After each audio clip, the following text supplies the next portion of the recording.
Olha, a gente de volta por aqui em rede estadual, ela na rede ao vivo para você, na sua telinha da Rede TV Rondônia, Sistema Gurgex de comunicação. É muito bom estar aqui, sabendo que você está aí do outro lado, acompanhando a gente, né? Iniciando mais uma semana. Tem muita gente que vem comentar, falar que assiste o programa, que gosta, principalmente pelos assuntos que a gente traz. Todo dia um assunto diferente, né? Na segunda, nosso tema principal é saúde. E a gente gosta de trazer saúde de vários tipos, jeitos, partes, né? Por aqui. Essa segunda especial falando da nossa saúde mental. Tão importante, gente, quanto a saúde do nosso corpo. Eu arrisco dizer que até mais, tá? Porque eu acredito muito que as doenças, vamos dizer assim, do nosso corpo nascem primeiro na mente. Então, quando a gente, de repente, está mais triste, está mais preocupado, está mais acelerado, está mais ansioso, aí vem a dorzinha de cabeça, aí vem aquela dor de tensão ali nos ombros. Então, não quer dizer que a gente vai conseguir, de repente, viver sem essas preocupações todas. Mas eu acho que dar atenção a isso é importante. Saber compreender o porquê de tanta preocupação, de tanta ansiedade, de tanta, né, questões. E talvez está pesado mesmo. A gente não consiga lidar sozinho com tudo isso. E ó, tudo bem procurar ajuda, viu? Isso faz de você uma pessoa que se importa com as suas questões, que se importa com você. Aí eu trouxe alguém para falar com a gente sobre isso, né? Sobre o Setembro Amarelo, que ganha essa cor, que na minha opinião é uma cor que lembra vida, que lembra luz, que lembra o dia, né? Elias Baltazar, bom dia. Muito bom dia, Jana. Tudo bem? Tudo bem, melhor agora. Agradecido por essa oportunidade aqui, inclusive em nome de todos os psicólogos que participam do Terapia de Bolso, para a gente estar falando de um tema tão necessário, né, mas que tem assim um monte de tabu ao redor, né? Eu espero que a gente quebre vários aqui hoje. Eu também espero. Você acredita que ainda precisamos falar que tudo bem procurar um psicólogo? Ainda precisamos falar, né? Principalmente em nosso país, onde a questão da saúde é uma questão até muito explorada em discursos políticos, mas que na prática a gente sabe que não é eficaz, que as pessoas ficam horas e horas na fila, às vezes, para conseguir uma consulta simples. É necessário falar, sim, sobre saúde mental. Quando a gente quebra o pé, a gente engessa. E quando a gente está com o sentimento quebrado, não faz nada. Não é mesmo? Fica esperando passar, né? Vai no risca-faca. Não é? Né? Vai ali trocar por um copo de alguma coisa, né? Quando, na verdade, esse gesso pode ser a terapia, ou pode é, ser. né? Pode ser não, ou é. Essa conversa, esse colocar para fora esse sentimento, não é? Eu estava ouvindo ali na abertura do programa, você dando uns puxões de orelha, né, em cidadãos, em políticos. Eu acho que tudo a ver, né? Porque a saúde, inclusive, ela está muito relacionada, como você falou, com a cultura, né, com o bem-estar, né, e também com a educação. Então, assim, um dos maiores motivos das pessoas não procurarem vamos chamar assim, um cientista do comportamento humano, né, que talvez abra a mente, mudando a palavra, a gente entenda melhor, né? Um engenheiro de comportamento para sua obra, para a sua arquitetura, para o seu projeto de vida, né? Se a gente tivesse esse ensino no ensino médio, noções sobre personalidade, noções sobre saúde mental, noções sobre motivação. A gente sabe que em colégios mais, né, de mais nível acessível maior, se tem isso, mas a gente não tem como um geral da nossa educação. Que é muito legal. Inclusive, fica aqui a dica para quem esteja nos assistindo aí, de repente está concorrendo, está pleiteando uma vaga. Olha que ideia muito legal que você acaba de receber aqui de graça, né, para você colocar aí no seu planejamento. Colocar nas escolas, de repente, um projeto de lei aí, para colocar nas escolas, lidar com sentimentos. É mesmo? Uma disciplina. E não é tão difícil implementar, porque a princípio pode ser um curso até gravado, né? E com o tempo vai se... Pelo menos começar a falar sobre isso. Abrir o assunto. Tornar, acho que comum, né? Exatamente. Talvez falar de sentimento, às vezes, ainda é algo difícil, complicado. Aí tem essa coisa de Nossa, vou ter que falar do que eu tô sentindo. Gente, tem que falar, tem que colocar para fora. Porque muitas vezes esse aprisionar o sentimento é que daqui a pouco a gente vê crianças já com crise de ansiedade, jovens adultos não sabendo lidar. E aí, de repente, ceifando a vida, que é o tema desse Setembro Amarelo, né? É uma luta contra o suicídio mesmo. E, infelizmente, a gente vê isso na maioria dos jovens. Se nós não aprendemos o que é a psicologia, né, que são as ciências do comportamento, como ela pode nos ajudar, se a gente tem uma dificuldade para ir até uma consulta, né? Não digo nem uma terapia, que é um processo mais longo, né, mas para ir até uma consulta, a gente vai falar de um sentimento tão velado que é um pensamento de morte? A gente vai se expor? Não, porque a gente não aprendeu, né, que é possível esse diálogo. E você vê como é que é, né? Porque a pessoa que infelizmente tira a vida é porque ela realmente não vê mais uma solução para aquilo que ela está sentindo. Eu acredito, né? Ela desistiu de lutar. Ela tem uma dor que ela não pode ser expressada de outra maneira, e foi daquela. Muitas vezes ela já tentou. Exato. Tentou, mas não conseguiu espaço. E é isso onde eu queria chegar, porque eu acredito que é o fim da linha, realmente, ela não acha mais. Mas e se a gente prestasse atenção agora? Se a gente começasse a olhar será que aquela pessoa não está precisando conversar, não está precisando falar? E aí, por mais que aquela pessoa se torne ali, de repente, mais quietinha, não queira conversar com você, mas vamos procurar uma ajuda de um especialista, porque a gente precisa fazer alguma coisa. Jana, você sabe por que existe assim um tabu tão grande em se falar desse tema, inclusive em meios jornalísticos que são informativos? Por quê? Existiu uma pesquisa de um instituto norte-americano, estadunidense, nos anos 80, onde se chegou à conclusão de que o suicídio poderia se dar por copying, ou seja, por cópia.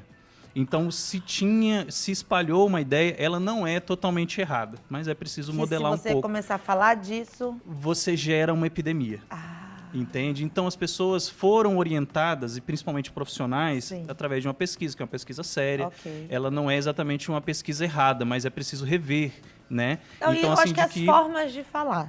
Exatamente. Sabe? Então, eu acho que você também trabalhar um sensacionalismo, mostrar imagens, né? De repente, sabe aquelas matérias que duram horas e vai contando a história, eu acho que isso gera até uma questão de quando a pessoa se encontra naquela história, sabe? A gente não pode fazer dessa questão um filme de suspense, um filme de terror, como em alguns programas. Eu acho que informar que existe sim a situação, que a gente não pode tampar o sol com a peneira, mas que existe caminhos, né? Que existe formas de lidar com isso. Quantas famílias não devem estar, de repente, preocupadas neste momento com familiares que estejam passando por uma tristeza profunda? Inclusive, existem estatísticas eu vi estatísticas de 5 a 20 pessoas que ficam afetadas após o suicídio de alguém.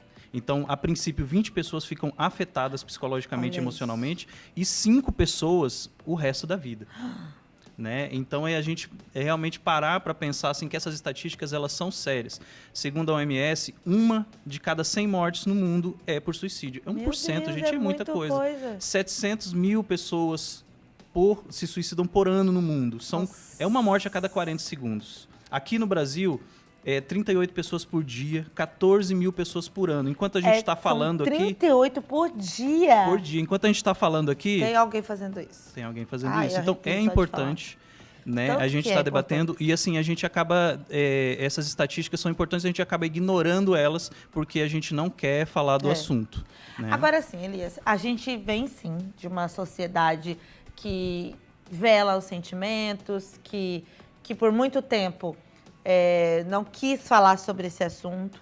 Eu estou vivendo uma fase de transição, você também. Eu acho que nós estamos passando por uma transição. Ela é lenta, né? É devagar.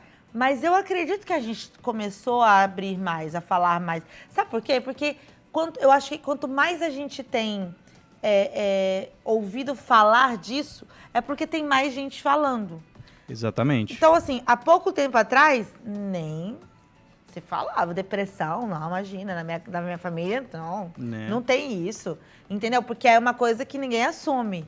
Agora não, minha mãe, meu pai, meu irmão, minha irmã, tá passando pelo... As pessoas estão falando. Estão falando. Inclusive, tem um grande significado e um grande peso da campanha Setembro Amarelo, né? Que é uma campanha da Associação Brasileira de Psiquiatria. Legal. Desde o ano de 2014, né? Tá vendo a importância dessas ações, né? Exatamente. E a gente pegando aquela linha de pensamento de que não é legal falar porque as pessoas, né, vão se contaminar, vão ali, assim, infectar com esse vírus, vamos assim dizer, né? Hoje, a recomendação da OMS é que se fale sim. A questão não é falar, apenas falar ou negar o assunto. É como falar. Como falar, né? A questão agora é como falar. Por então, isso, você vê uma que campanha de conscientização, exatamente. né? Você vê de que prevenção. De prevenção. O ano passado, a campanha era falar é a melhor solução. Hoje a vida é a melhor opção, se eu não me engano, desse ano, algo assim, né? Legal. Então a gente vai vendo que esse trabalho vai sendo feito e conforme se avança, vão escolhendo temas para se aprofundar mais, né?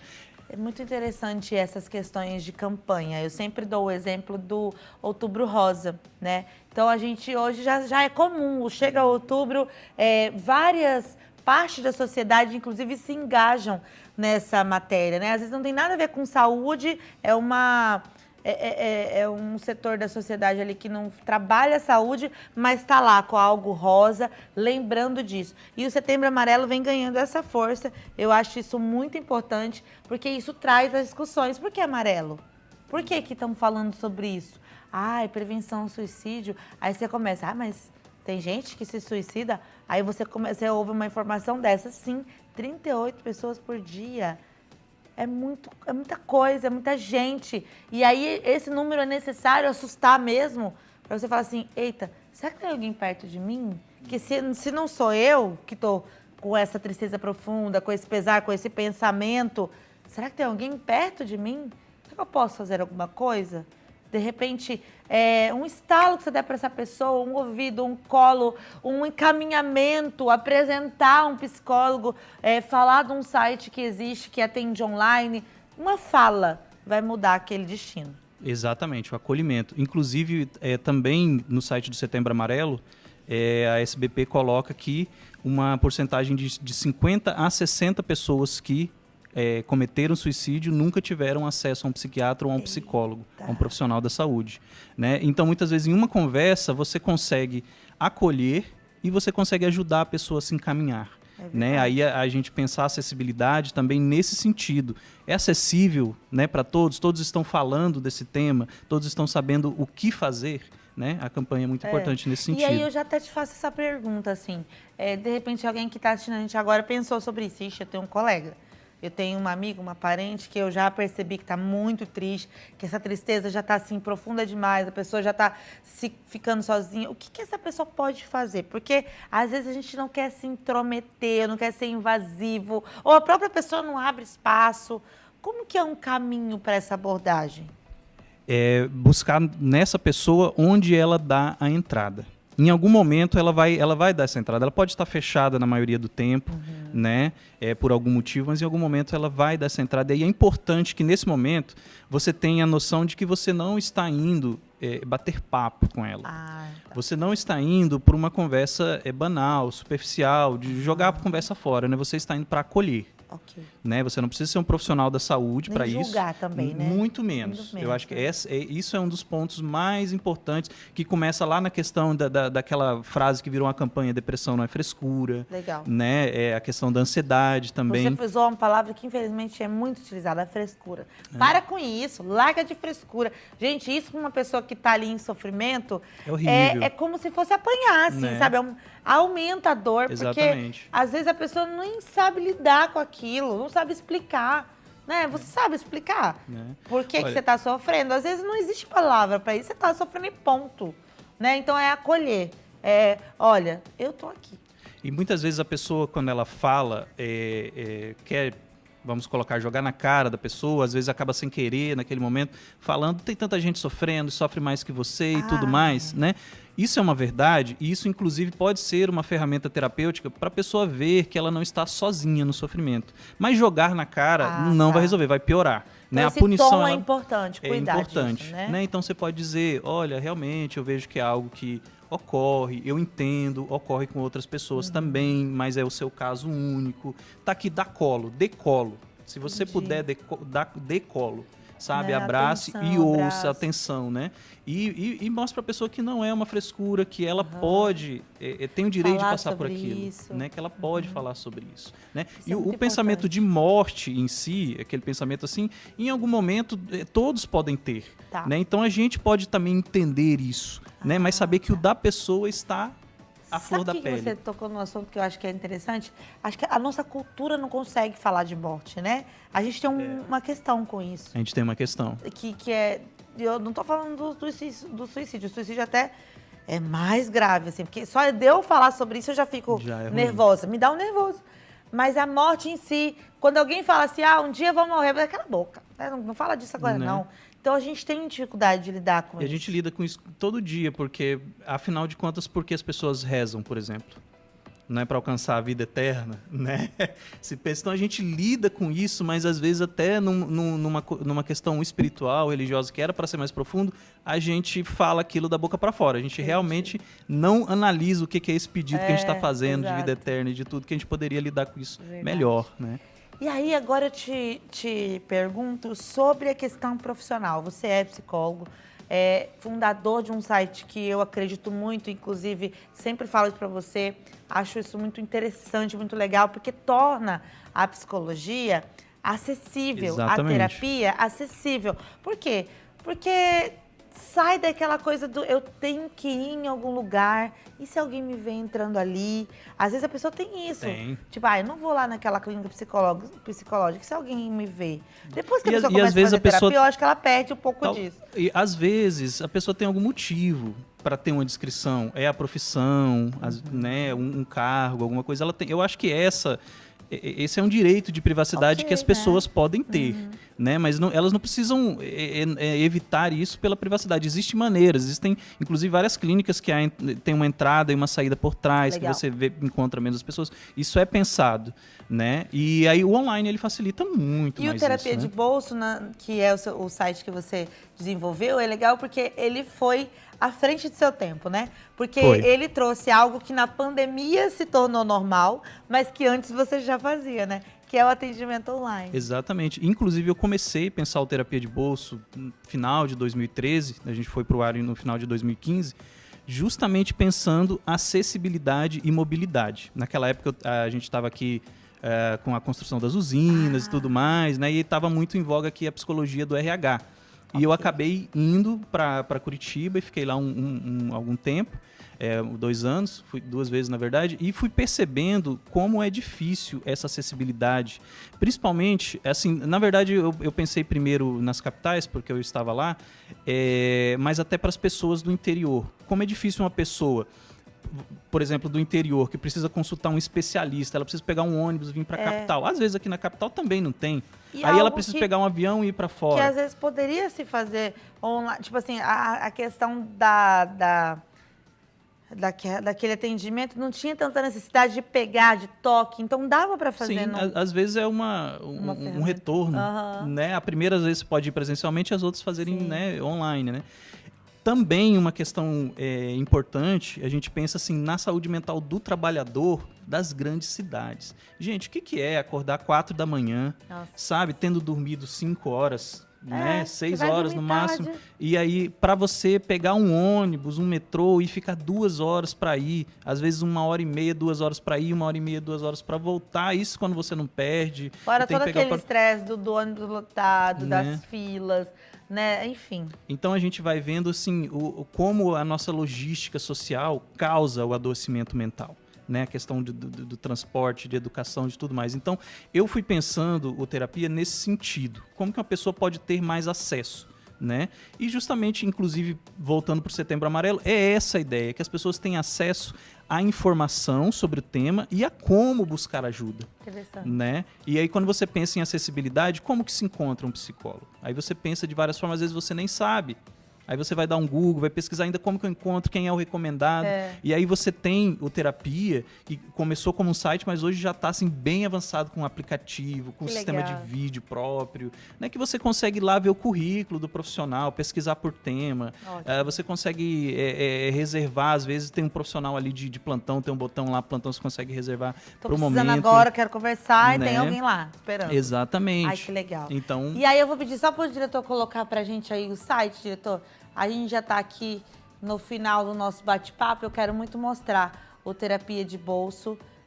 Se der para acessar. Não dá? Não, então vamos fazer o seguinte, vamos fazer um intervalinho, só a gente acessa o site e eu quero mostrar essa ferramenta para você, porque eu acredito que é muito importante. Daqui a pouquinho a gente volta.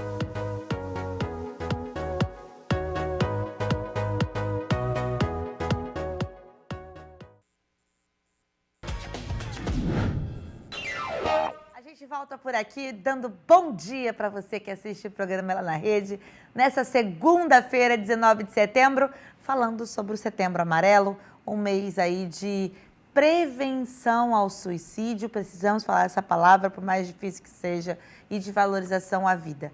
Recebemos Elias Baltazar por aqui, ele que é o criador do site Terapia de Bolso. Esse site, ele torna mais acessível o contato do paciente com o psicólogo e também dos psicólogos com seus pacientes, né?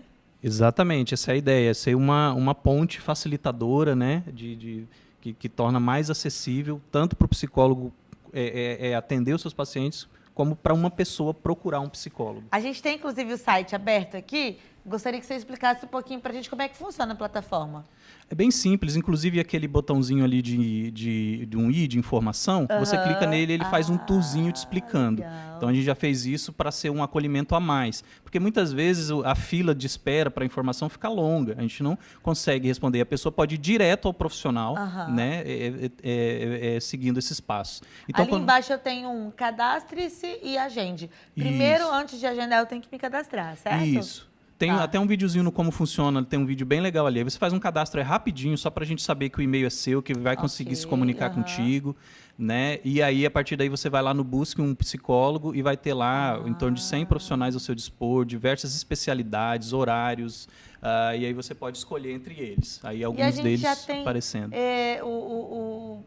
O que é legal, a gente já tem assim, a questão de conversar tanto com os parentes, os amigos por videochamada, por que não fazer uma videoterapia, né? Eu preciso fazer só aqui uma ressalva, que é assim, o atendimento online para questões de emergência e de urgência, ele não é o mais recomendado. Então, é preciso ver, nesse caso específico do Setembro Amarelo, em que estágio a pessoa está. Ela está começando a ter as emoções negativas, ou então, por exemplo, um parente que precisa de aconselhamento, sempre vai poder utilizar.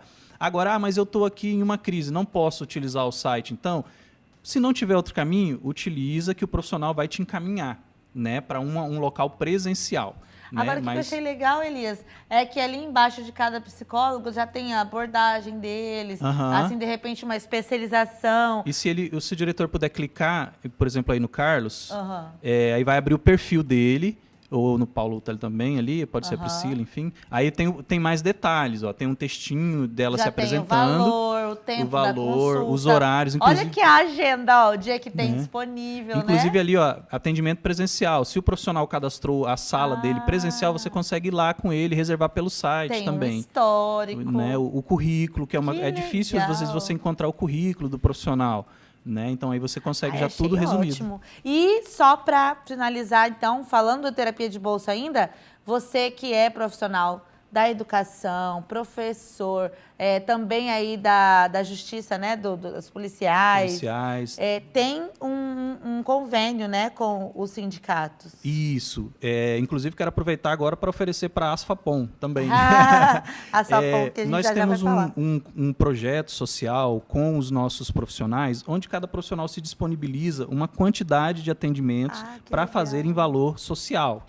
Pode perguntar pelo site que eu respondo, ou direto na instituição. Aqui é melhor a gente não falar de preço. Por exemplo, é legal a gente falar isso só para você entender. Uma consulta que às vezes tem um preço de 130 sai por 45, entendeu? Então é realmente muito acessível. E esses profissionais, principalmente, a gente falando aqui, principalmente professor com aquela carga horária, né, policial também com aquela pressão toda, fazer terapia vai ajudar muito vocês a ter essa qualidade de vida e tá com preço muito bom. Inclusive, às vezes, também artistas, né? Assim como os profissionais da saúde, né? E a gente não tem um convênio com nenhuma instituição de artista, mas vocês podem procurar a Jana aqui, padroeira dos artistas da cidade, que ela tem uma senha social, né? Eu tenho, gente, eu dou essa senha. Né? Falando do dia do teatro, né? Perfeito. Obrigada. Elias, obrigada. Volte sempre aqui, porque esse assunto sempre precisamos falar. Eu gosto muito de você, do seu projeto, desejo muito sucesso, né? Desejo que você supere as dificuldades, faça dela a sua motivação. Muito obrigado. E siga em frente, porque isso é missão. Isso aí. Muito obrigado, Jana, pela oportunidade. Aqui em nome dos profissionais do Terapia de Bolso, quero agradecer a você. Obrigado você que acompanhou, que está procurando se informar sobre esse assunto. É muito importante, é uma questão pandêmica, né, global, sempre foi, agora é que está sendo visto. E estamos ao dispor, viu? Muito obrigado. E a gente vai com o recadinho de Asfapom. Alô você, olha onde nós estamos, aqui na sede campestre da Asfapom. É isso mesmo, Asfapom, Associação dos Praças e Familiares da Polícia e Bombeiros Militares do Estado de Rondônia. Aqui vai atender a você e a sua família, a sede campestre, onde tem piscina, tem playground. Também você vai encontrar aqui, ó, as barracas, cada uma mais arrumada do que a outra, para você assar aquela carne, trazer a família, se divertir à vontade, principalmente aos finais de semana. Já a nossa sede administrativa, você já sabe, fica ali na rua José Camacho, número 2222, no bairro São João Bosco. Telefone para maiores e melhores informações, 9951-1063 ou 3214-7500. Assessoria jurídica, sempre Asfapom, lutando com as suas ideias para poder prevalecer e fazer valer os seus direitos. Asfapom, esperando você!